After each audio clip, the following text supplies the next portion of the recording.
Alright, tuloy-tuloy pa rin ang pagpasok ng impormasyon pero ngayon nga ang ating unang panayam ngayong Wednesday ay pag-uusapan natin, Carlang, isang special unit sa Philippine Navy. Kaya mapalad tayo na makakasama natin sila umaga. Kasama natin ang isang staff officer mula sa Marsog. Walang iba kundi si Captain Paulo Jose M. Handusay. Good morning, sir. Magandang umaga. At kasama rin natin mula sa CO Headquarters Service and Training Company. Command. Walang iba kundi si First Lieutenant Felix Serapio. Good morning, sir. Good morning. Okay. So, of course, let's start, no? Para sa mga boss natin, overview po muna ng unit natin, sir. Ano po ba yung pinaka-mandate ng unit ninyo?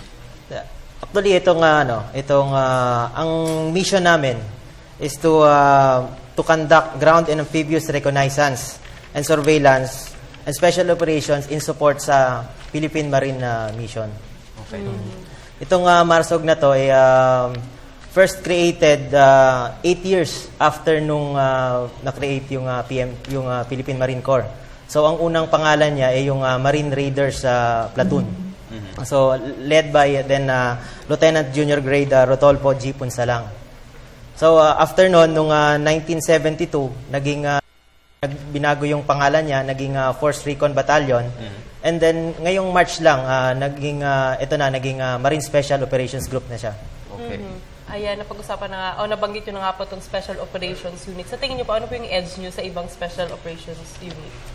We do focus on amphibious and ground operations. So, when it comes sa pag-operate, we do use mostly yung water environment natin and then to get to our objective. So, okay.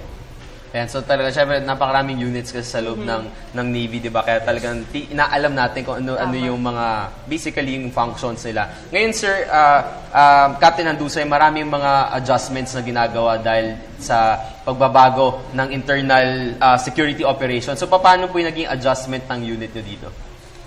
So, yun nga, nasabi mo nga, may maraming mga pagbabago. Actually, yan, halos lahat ng mga experiences ng mga tropa at saka nung lahat ng mga experiences ina-update kami at saka sa school. Okay. So ayun, yung mga tactics, techniques and procedure namin nag-a-adapt dun sa mga bagong issues at saka challenges sa battlefield. Ayan. How do you gauge naman po yung your unit in combating terrorism? Siguro may gauge ko siya sa mga accomplishment namin. So, isa yung unit namin sa mga maraming na-hit na high-value target. Isa nga dito sa na-hit nung Force Recon Battalion pa. Isa yung aming Force Recon Class 12 noon, led by Lieutenant Di Mayuga. Yung na-hit nila si Gaddafi Janjalani noong 2006. Okay. Ayun, sir. Kay First Lieutenant Serapio naman po tayo. Pagdating naman po sa usapin ng logistics, kasi syempre mahalaga po yun lalo na sa, well, as we can see now, di ba? Nasa harapan po na. Pero aside from that, meron po ba tayong issues na kinakaharap pagdating sa logistics, lalo na kapag operations na mismo? yes, palagi naman tayong may problema sa logistics, pero we do see to it na pupunaan namin yon sa level ng unit namin. But then right now, meron tayong programa, yung tinatawag naming 1206 program na galing sa United States na sinusuportahan yung unit namin. So as we can see, yung mga gamit natin na nasa harapan, they are provided, some of them are provided ng US sa amin. Okay. Na bali nabiyayaan kami, nakita nila na yung unit natin is maraming kumbaga return of investment. So binibigyan nila kami ng support. Follow up po, all in all po, ilan po ba yung nabibigyan ng, let's say, yung mga equipment na ganito? Halos ang alam ko dito sa AFP, merong 3 units pangatlo na kaming unit na nabiyayaan. Sa unit naman namin, halos 1:1 yung mga gamit. 1:1 ng ratio ng mga gamit. Okay, that's good. Ito naman gusto ko tanongin, Jules. Ano naman po ba yung na-contribute ng inyong Special Operation Unit sa Philippine Marine Corps po? Our unit specializes sa special operations.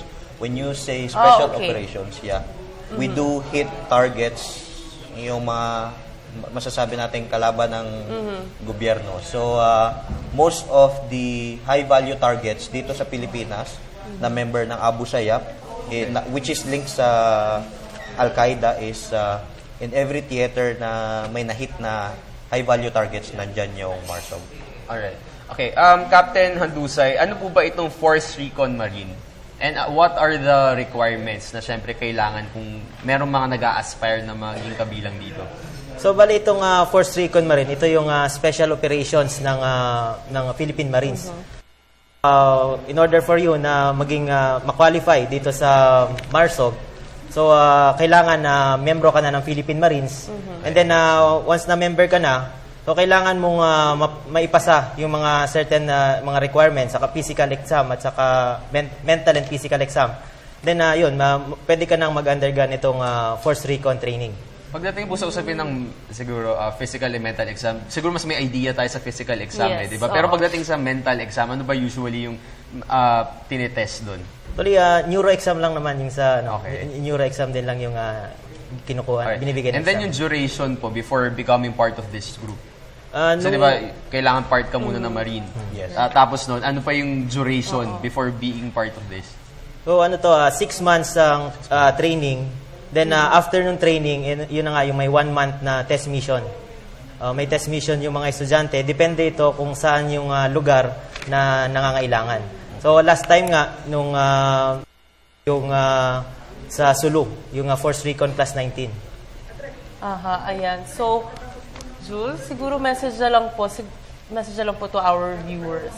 Any message po? Or maybe siguro maybe we can also talk about yung Vision yes, yes. 2020, di ba? Tama ba? Yes, yes. Ano po ba yung kailangan natin or ano po ba yung mga future plans ninyo, misalo na po sa pagdating po nitong Vision 2020?